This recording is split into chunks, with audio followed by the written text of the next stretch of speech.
Hello, everyone, and welcome to the Future of Space. I'm your host, Daniel Fox. Our guest today is Naeem. Naeem is an IBM Distinguished Engineer and its Chief Technology Officer, Space Tech. He's also a Board of Technical Advisor for Explore Mars. Naeem, welcome to the Future of Space. Thank you so much, Daniel, for having me on the show. Now, before we go into the usual two questions that I ask every guest, you have something a little bit obvious, and I have to ask. The Absolutely Not t-shirt that you have right now, can you share with us what's the story behind that? Yes, I mean, basically, it's more of a philosophical thing. It's about the absolutely not to all the oppression which happens in the world. So basically, it's saying absolutely not. That's the whole message behind this. Yeah. Excellent. So is that something that recently came out, or it's been going on and people just need to know about it? Yes, this recently happened in Pakistan, and so I think I'll let people go and look on the Twitter and search for it. But it's our there's a character called Imran Khan. He's our favorite leader. It's about him. Yeah. Excellent. We'll make sure that we put the kind of the feed in the description so people can have a look at it and they can start following it on their feed. Now, Naeem, can you share with us, for you, what are 3 words that capture the essence of space? That's a great question. I think the first word definitely is divine. Like there has to be someone who created this.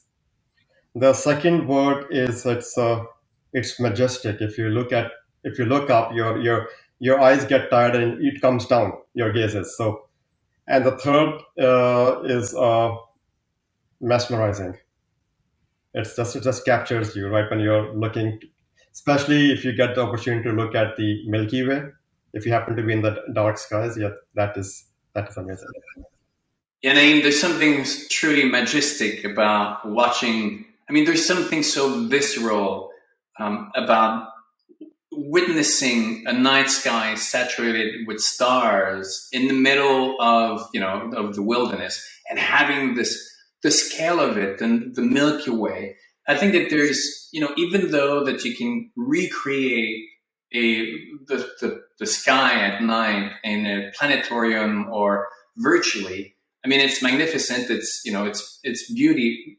It's pretty, but there's a physicality that's missing that you cannot experience unless you are physically there under the majestic and grand scale of the night sky. Would you agree? Totally, and especially when I think a decade ago when I got the opportunity to look at Saturn through the telescope, that was mesmerizing, right? You're looking at this thing, the ring, and when you see these pictures from the NASA's Cassini, right, it shows you the scale of the rings of Saturn, right? And yes, absolutely, it's amazing. Now, I think that there's more of a story there because I believe that you grew up. I think that you grew up maybe with witnessing that. So we're going to come back to that. But before we do, could you share? I mean, you work for IBM. It's a world of technology. But beyond the technology, beyond the science that space is going to bring to us, all these new innovations are going to come along. What do you think is the human story of going to space? So I think the first thing which is very which is built into us is the curiosity. We are very curious, right? Beings. So it's like we just discussed when we look at the sky at night, right? Those typical questions: Are we alone? Like, what's out there? Like, and I mean, it's just a curiosity to go and explore. And when you see these pictures coming from these spacecrafts looking back at the Earth, when the Mars rover, it shows you are just a dot, a tiny dot, with 6+7 billion people, or you're a tiny dot from Saturn. So you wonder if we are just a dot and we are just a solar system, and solar system is just one dot in our Milky Way, in our galaxy, and we have billions of galaxies, right? So that is like, what is out there? I mean, what else is there? Is there more intelligent life than us? So from our beliefs, the human is the most intelligent living being. But what's out there and how do they communicate and all those things? I mean, I think those are the things which are very fascinating. I mean, it would be a big waste of space and resources, right? If we were the only one. I mean, the universe has a, not that I want to say that it has a personality and and it's an entity, but it's a living organism in the same way that the planet is, or and all these are part of a system. And from my perspective, I believe that the planet now, life on Earth went from single cell to multi-cell, and now life is about to go from single planet in our universe to multi-planet. And in the evolution, when it went from single to multiple, it created, there was an explosion on evolution, the Cambrian period. And I do believe that now we're about to see an explosion because there's a quantum leap in evolution that we're about to take, that massive step. This is a massive step that we're about to take. It's just going to create this chain event of awareness, of innovation. And it's the beginning of a really long journey. Would you agree? Totally agree. And and like you mentioned, technology is going to play a big role in that, right? Because it's going to build a whole new ecosystem. It's like building a new city, right? And city has many aspects to it. And so, humans going into another planet, whether it's Mars or other planets beyond. But and I think this will be a huge step, and that's why I am like even on this screen, I'm always watching Starship. What's happening right next. I'm keeping a very close eye on what's going to happen in Starship. So, yep, it's going to be a huge moment. Now, I'm kind of curious about your own journey. Now you work at IBM. Like, did you grow up as a little, Naeem as a kid, growing up under a night sky, or were you a city boy and then you got to connect with the space? So, what is the Naeem story of getting to where you are today? So, in simple words, I just cannot do one thing. I have to be doing like 10 different things at the same time, and all these things. So, growing up back home in where I'm originally from, Pakistan, we in summer it's very common for people to just sleep on the roof. We have because it's so hot and it's dark skies. So whenever we are laying down at night and just looking up, I mean, you don't have any cell phones, you have nothing. You're just laying down, looking up, and you see these stars and shooting stars and stuff, and you wonder what is there. At that time, we didn't have any technology or telescopes, but it was always curious. So when I came to IBM after finishing my school, everything, I got the opportunity to work at NASA, FDL, and SETI Institute. And from there, I always wanted, loved space, but that gave me an opportunity to see what I can do in space. So I don't have like the aerospace background. I'm a computer scientist, but I figured out that as a programmer, as an architect, there is still a lot we can be done in the space industry, and that's how I came into space. Now, I think that there's a parallel to be made between your own journey and our own journey with space, because you come from Pakistan. I'm pretty sure that it's not a general belief that someone can come from Pakistan and then end up at NASA. I mean, most of the boys over there must be thinking, "Oh, this is a world that's never accessible or never possible to me." And here you are now, a witness, a result of that chance that you took. And now we're looking at space. A lot of people look at space in the same way. We're looking up, it's like, oh no, this is impossible. Like, how can we achieve this? And a lot of people are saying, well, let's just take the first step and see where it takes us. How for the ones out there who want to connect to that journey of reaching the impossible, achieving the impossible, for you, what was the steps that you took or that energy that you found to dream of the impossible and achieve it? No, that's a great question. So I think first of all, you should have an idea. What's your destination? What's your end goal? You should always have that idea. And as you progress in life, your end goals sometimes they keep on changing, right? You have different interests. But once you know what your target is, then you take one step at a time. And it's a journey. It doesn't happen in a day. I mean, I started this almost like I would say 7, 8 years ago. And at that point, I knew I would get here one day, but I never knew that it will go this far. But just one step at a time, right? So I think, uh, and in today's world where information is available just with at one click, everything is available, and across the globe, it's available. So I see that there is no excuse for anyone to think that it is not achievable, right? You might not be able to, let's say, work at NASA or ESA, but at least you can gain the knowledge, right? Because knowledge is freely available now.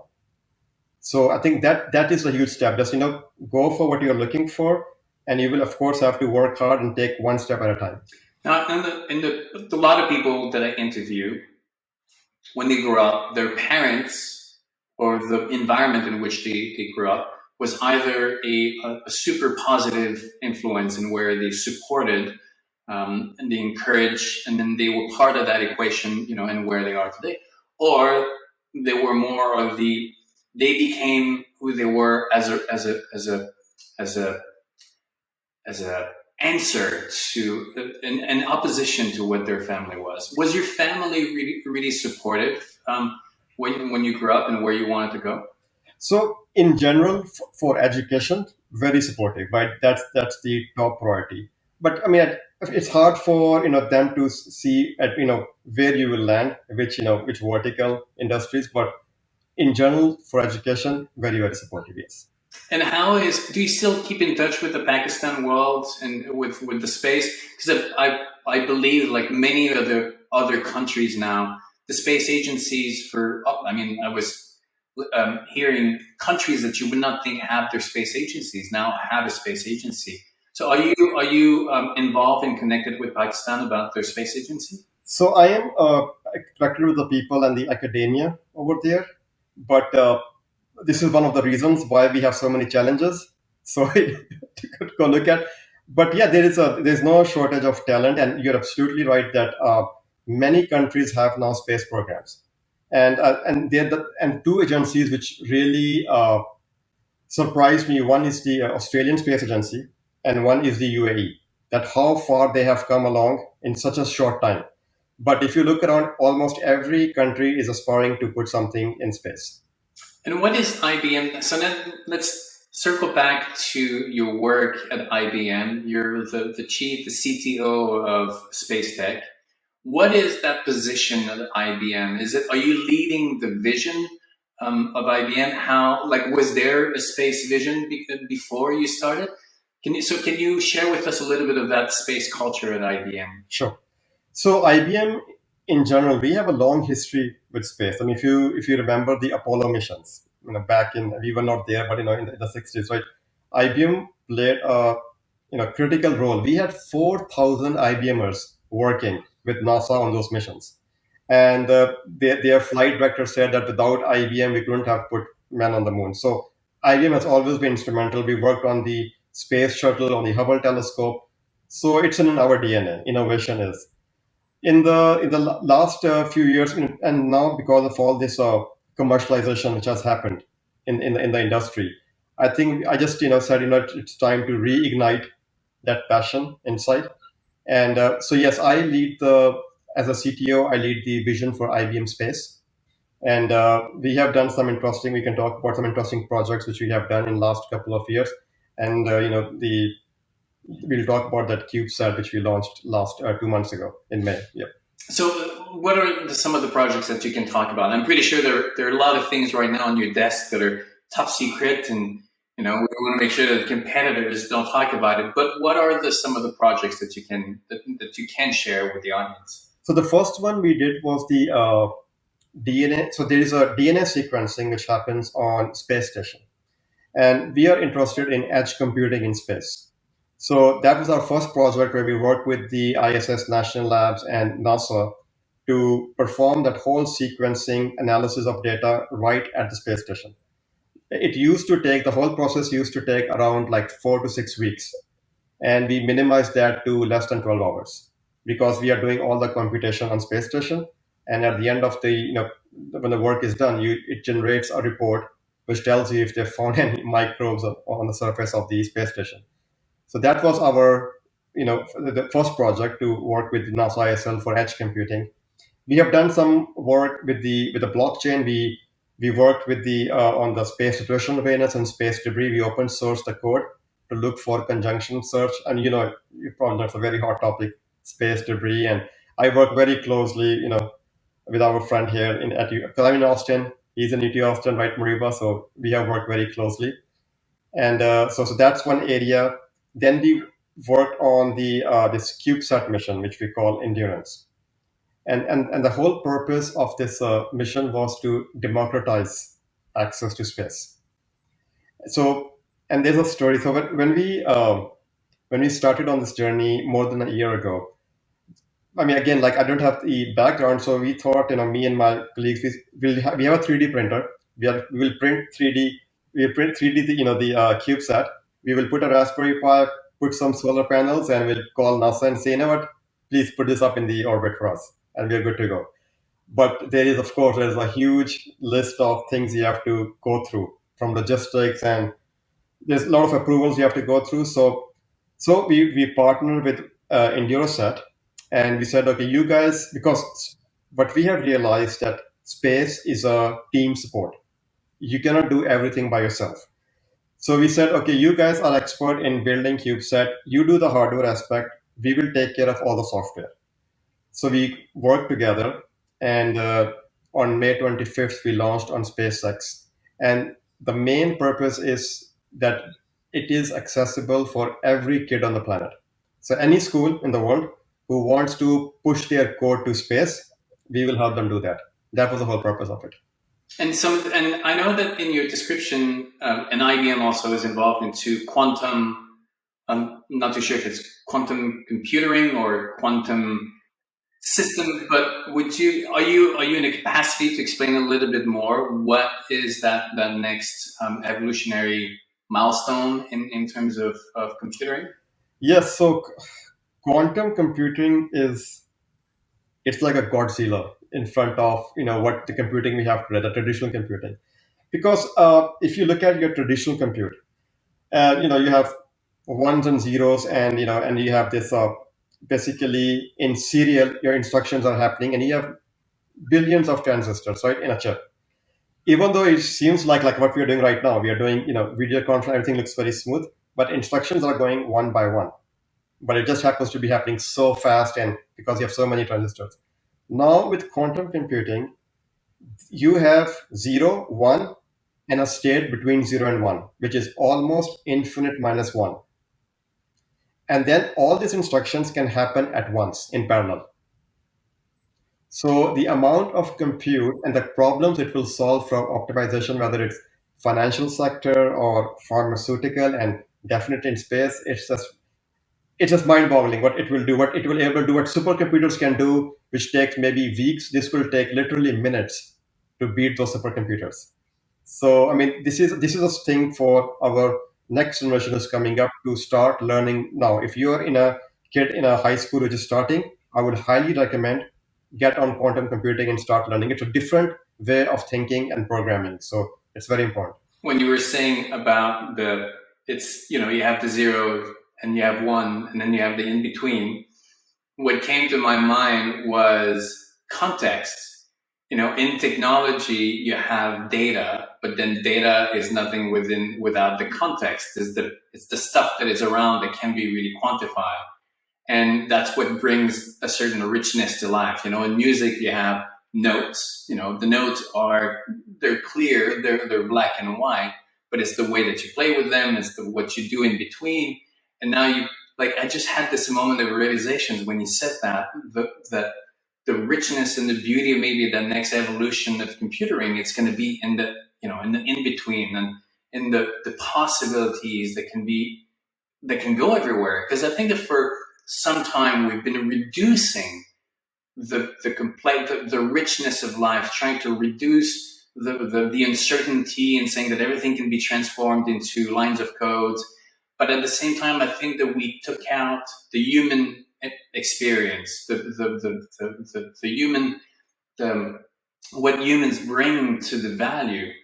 But now, and when you said that, I had this opening where quantum might bring back this sense of richness to life, because it opens up in all these possibilities that you just don't know until they happen. Am I kind of close, or am I like totally off track? No, you're totally close. And I mean, if you look at the human brain, right, and look at the neurons inside, right, and look how the human brain works, and sometimes the thoughts you get, and the, if you see dreams, right, it's the things which happens in the dream, and sometimes you see a dream within a dream, like all those parallel things happening, the complexity and things which probably happened, like, I don't know, 20 years ago, it just pops up, right? That's amazing, right? So like you said very well, right? There is more than black and white. There is a lot in between, 0 and 1, and that's what will quantum will expose. We are still maybe 5 7 years away, but I think the next decade of 2030s, it's gonna be totally different. Now, what you just said is a great segue to the question that I had in the back of my mind. When you started, like, you are where you are today, like you're in that well, let's hypothetically, visualize a timeline. There was a beginning where you are today, and then there's going to be a future. There is so much that is coming that we don't necessarily know, because we're seeing the future through the lens of today. But when you started, do you think that where you are today was seen as impossible back in that time when you started? Definitely. I mean, when we started, this concept of where I can pick a handheld device and talk to someone back home, impossible. I mean, I will tell you, it's that backwards that back home in most of the Asian countries at that time, you will have to call the operator and say, I want to book a call to call somebody in Europe or America for 3 minutes. They will give you a 3 minute call, and they will do something magic, and then they will call you and say, you know what, you're about to go live. And then you do that, right? And now if you tell that generation, you know what, I can just click a button and we can have a discussion like this. I mean, so yeah, that's amazing. And what's the future of, what this whole concept of VR and AR and metaverse, right? And connecting the physical and the virtual worlds together. I just imagine the possibilities. It's one of the, when I watch a science fiction movie about the future, whether it's Star Wars, Star Trek, or any other, we have the capacity to imagine the future on these itemized, products. Like, oh, in the future, we're going to be able to travel at light speed, and we're going to have a spaceship.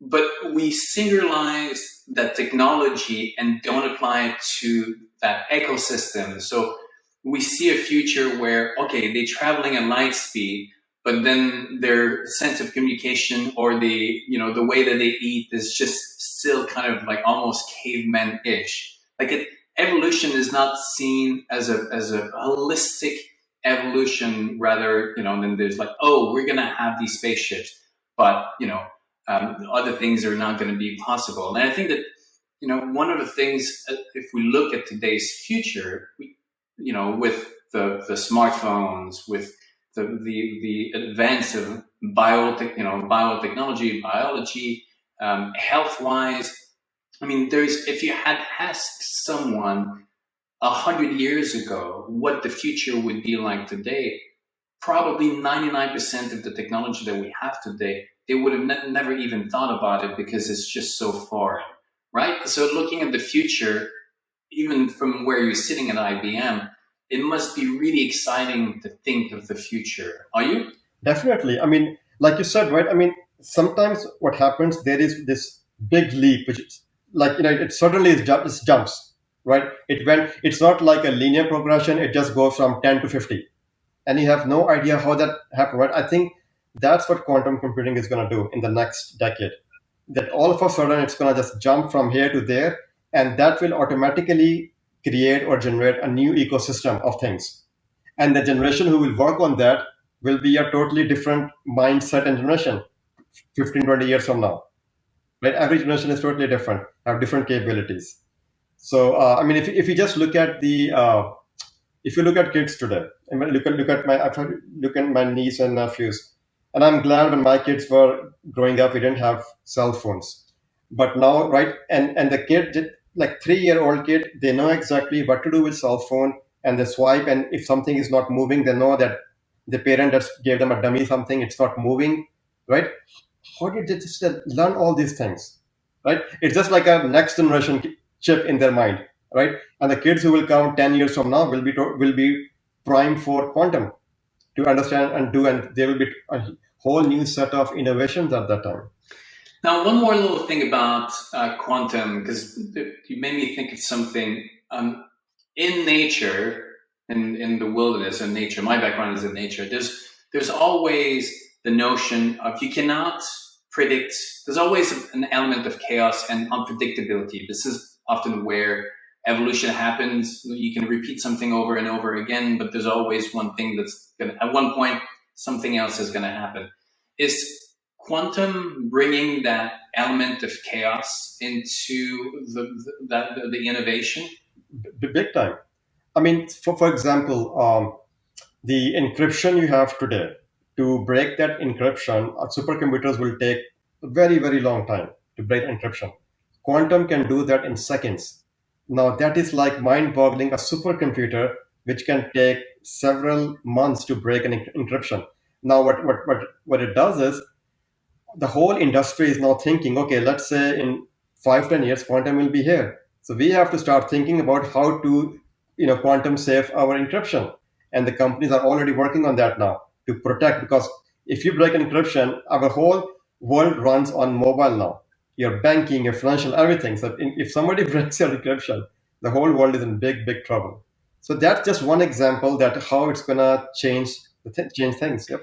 I'm really curious to see how the world, our future, is going to evolve, because it's always, every technology that we find, there's an intent that was envisioned to it, and then there's an unintended consequence, the use of it, and then there's also bad actors that try to use it, and you're constantly playing of each other. I mean, right now, even crypto, people thought crypto would be, oh my god, it will be safe, everything is going to be perfectly fine, and then scammers are coming and doing their things much faster than we anticipated them.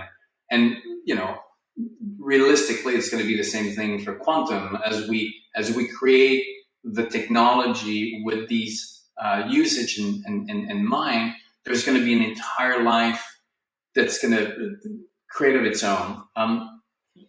At IBM, are you guys planning with that in mind? So can you say in particular, like just a little bit more specific? So, knowing that the technology that you're working on is developed with one intent in particular, do you anticipate also that the technology will have different usage that then at that point might become a problem that you have to deal with? All the time. And a recent example is which people can relate to now is, so in this last decade, you heard a lot about machine learning, AI, deep learning, all this fake stuff which is being created.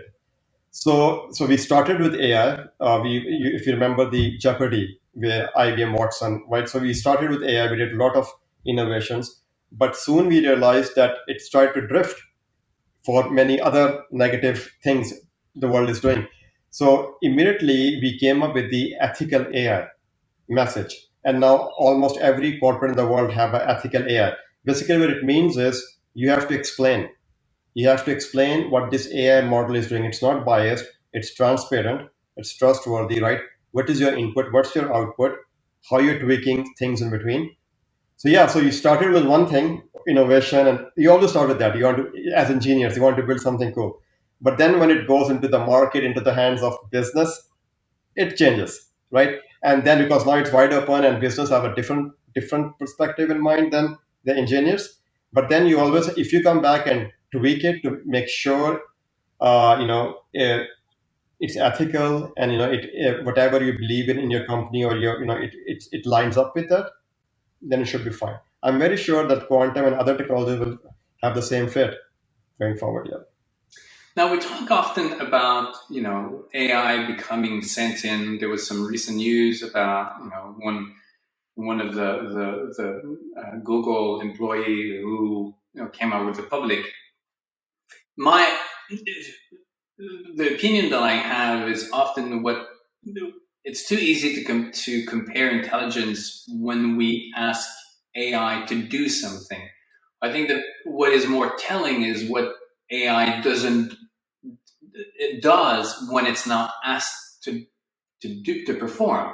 Because that I think that's really the awareness and the consciousness or the sentience of a being is when you're not performing something that you're supposed to be doing, what is your mind going? That is that sense of like, I'm off script right now and my mind is going into these places that is like it wasn't intended for. And do you think that when we talk about sentient computer, there's going to be that place where they have a life on their own, they're capable of going off script, and this is where maybe we're going to have new discoveries that we didn't plan? I mean, you work with Watson. What is your general opinion on that? So there is always, I mean, it's like a spectrum, right? It's like there is always areas where you say, okay, I told you go and do something. Like for example, the manufacturing of cars, the robots building the cars. Think about, I don't know, 50, 60, 70 years ago when those robots came and humans were building a car. They had the same feeling. This robot, right? First of all, the job security aspect, always, that's a natural thing. But then what if this robot start doing something else? I'm sure it did some crazy things in the beginning, but over time, you put the guardrails, the system gets more intelligent in terms of how you program it, and you put the boundaries around it. And now these robots, they build most of the cars all over the globe, right? So it all comes down to what your principles are as a software development entity institution, right? Because yes, it's very possible that it can have its own mind because there is tremendous amount of data being produced at every level. So you feed this data to a machine, and if you don't check on it, if you don't have control, yeah, it's going to spit out different kinds of things. Now the next step is, are you blindly trusting all of that information, or are you putting some rules and regulations in front of it? So I think it's probably a evolving process where you're learning. But I can tell you that in very critical and sensitive areas, they are there to augment you. They're not there to make decision for you, and this will improve over time. I totally agree with you, Naeem, on this understanding that humans and technology are evolving together. And as technology is evolving, we are evolving and bring different things to the table. And I hear more and more the understanding and the belief that technology is there to enhance our own humanity and to work with our humanity, as opposed to replace the humans, seeing the humans just as a, yes, there are some places that we shouldn't be spending energy over there. When in terms of, in times of computation on things that our brain is not necessarily the fastest, yes, obviously go over there, but we have something to bring to the table. And even in the future, I believe that we will always have something to bring to the table. And the best of us will come when we work with the technology and the technology allows the humanity to be in there. Is that a vision that you also share? Totally agree. I mean, and it also helps us to grow as humans, right? Because it's enabling, it's making us think the things which we didn't think before. For example, like again, just going back to the quantum, right? So maybe there were very, very hard problems which people were like, okay, we don't have the capacity to solve this because we don't have the compute today or hardware to tackle with that, right? Maybe quantum. For example, I really want to create a digital twin of Earth. Now, if you think about it, I mean, that is like a gigantic task. I mean, Earth is huge, right? Which means that you have sensors almost every corner of the globe, and it's giving you data, and it's almost real time that you can visualize the digital aspect of Earth. And in Earth, we have billions of different things. I mean, right, species and all other things. So I mean, think about this. Maybe today it looks like very, very. It's not possible. We can do maybe certain pieces or small areas, but not the whole globe. But maybe 20 years from now, this computer will let you do that. It's going to demand a lot of computer power, but I'm pretty sure that you're working on that. You mentioned that you have children. Are you? I mean, we have big issues that we have to take care. Your T-shirt absolutely not is a statement to some of the things that are going on. It would be naive and in denial to say that our world has no problem and our future is bright independently what we do. But having children, do you believe in the future that they're growing in right now and our capacity to make the best of it? The thing is, I mean, it's part of human life. The ups and downs, the good and bad, it will always be there. It started that way, it's going to end that way, right? So and I think humans are very resilient. If you look what we all went through this pandemic last 3 years, right? How we all evolved, right? To now we are working from home and we have this.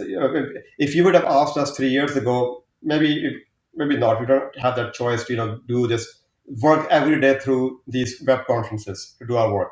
But we all evolved, right? So I think the humans, I mean, they are capable of, as long as you are positive to change and you're accepting the change and adjusting, you will be fine. And today the world is moving very, very fast. There is so much information, but the core is you need to have principles, because they will never change no matter what technology comes. You need to have principles and you need to have a purpose of life, that why I'm doing this. You need to ask this question every single day when you wake up and you're working on a project, and you're like, why I'm doing this. Because it happens many times. I started on a project with a very, with a very positive and sincere intention to do something good, but over time, it's humans, your intention changes, because now you have other factors involved, and now you started for a noble cause, and now you have some other things attached to it. So that's why you have to ask yourself, and that's why I teach my kids, you have to ask yourself every day, why am I doing this? What was the purpose? It's the same which I started with. I think if we keep a check on that, I think we should be fine. I mean, it's where do you put that energy? I mean, even a plant, if you don't have a sun or the light that kind of grows in all the different directions as opposed to have a destination. You were talking about resilience, and for me, this is one of the things that I admire about, and it's part of our success as a species, is that we are extremely resilient every time. And I think that the success of the human species has been that every limitation or the hardship of our evolution has brought something better for us. And every time that we think that we've hit the roof, we reassess how we want to move forward, and then we figure out how to go beyond. Because nature, there's a certain, I say that nature is organized chaos, and that there's a certain limitation to it. Nature didn't give us a roof over our heads. We built that roof, but nature didn't give us clothes. We're the ones who created those clothes. So we're always taking what nature is giving us, and we're adding the layers and building on top of it, and pushing those geographical boundaries is part of that. You're born in one place, but you figure out how to go to new places. And now we were born on this planet, and we're about to take life to new places. And I certainly believe that we're about to give Earth the biggest gift by taking its life to new, because life doesn't want to be limited to, earlier we were talking about the scale and the size of the universe. Life, it's for the benefit of life trying to figure out how to extend its survival by going above where it started. So there's an evolutionary step that we're about to take. And I think that, that goal that is driving us, that you're teaching your children, is aligned to that. Am I correct? Yes, exactly. And going back to the nature thing, right? I mean, one thing which I realized a few years ago, which I never thought about it. I mean, look at the tree. A tree is, it has limbs and and branches, and it's solid. And from there, a soft leaf comes. A leaf becomes a flower, and a flower becomes a fruit. I mean, think about it. So think about, you have a wood chair sitting here, and a fruit is going to emerge out of it. Or when you, in a drought, you bury a seed, a raindrop comes, and that seed, which is very, like, it has, seems like it has no power, a plant, it basically breaks the ground and it pops up, right? So those amazing things, like, that is what's the amazing part of, when we look at the nature and the life, and everything around us, how resilient things are, and how they come back from the dead and come back to life, and how the life is given, right? All these things. Yep, this is just amazing. The reciprocity with our world and our relationship. If we, I mean, even ourselves, like we start as a cell or the seed, and then obviously we become who we are, or we grow and develop. We have the fruits or the tree, the leaf. But all this is because there's an exchange of material that keeps going in cycle. So we're never disconnected from our world. We're always this product from our world. And I always say that, like, our relationship with the planet needs to change, not because it's our responsibility to save it, but it's our understanding that we are a product of it. And if we trash it, then we end up trashing ourselves. So it's for our own best interest to find this good reciprocity, because we're constantly in exchange and participating, and the planet is just there for our own benefit as we are to the planet itself. Um, the adding children, there's one thing, because there's, with quantum, and there's a lot of, we don't know. We talked about how there's a lot of unknowns about the future, but I do believe that the best that we can do for the children is to give them the skills to deal with the unexpected, with the unknown. I think that that's where we have control. So what would you say, what are the skills? I mean, you mentioned some of the computer skills, but what are the skills that you would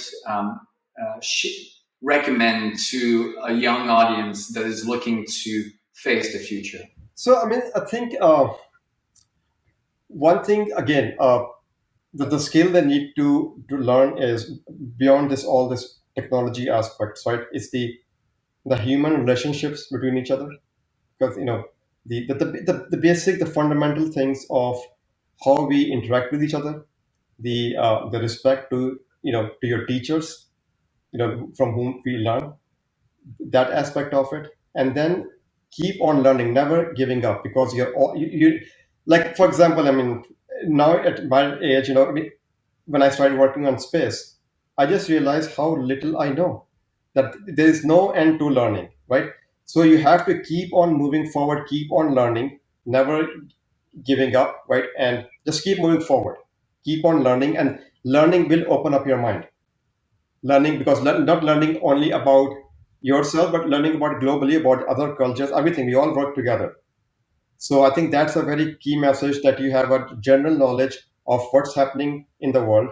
You have a broader knowledge, and that humans, at the end of the day, humans have to work together. This technology will keep on changing. Every 6 months, we have a new technology, but humans are still the same, right? So we have to work together, be resilient, and keep on learning, and have a purpose. Very important. You need to have a purpose, that why, whatever I want to become, why, and have to give it back. Yes. I compare purpose to tension. Tension is the thing that keeps you up, or even the like a tree. The tree has to have enough tension to be able to stand up, but too much tension is not good either. Because if there's too much tension, then it won't move with the wind, and it will break too easy. You need to have enough tension to know where you're going, but also you need to be agile so that you can adapt with the unexpected.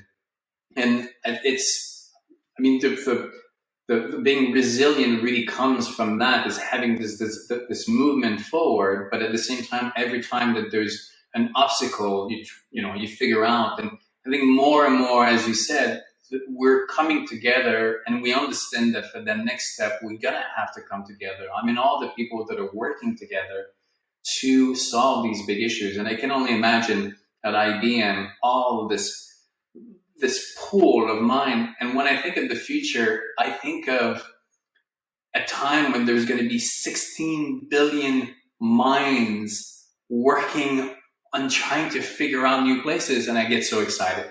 Naeem, if people want to learn more, if they want to maybe apply at IBM, they want to connect with you. I know you're on LinkedIn, you're on Twitter, but is IBM, like, where would they need to go if they want to learn more about your work and IBM? So on IBM, I mean, of course, you can connect with me anytime with LinkedIn or Twitter. But on IBM, we have ibm.com/industry/space. So we have our official IBM Space page, and you can see all the work we are doing. Yeah. Excellent. Well, thank you so much, Naeem, for taking the time to share with us your space journey, your space wisdom. Actually, just describe the space, just your journey, your wisdom, and then the work that you do. And I'm looking forward to see where you go, where your children go, where IBM goes, and all these amazing innovations that are around the corner and beyond the street. I think that there's a lot of amazing things that are coming. And again, thank you so much. Thank you so much, Daniel. Really appreciate it.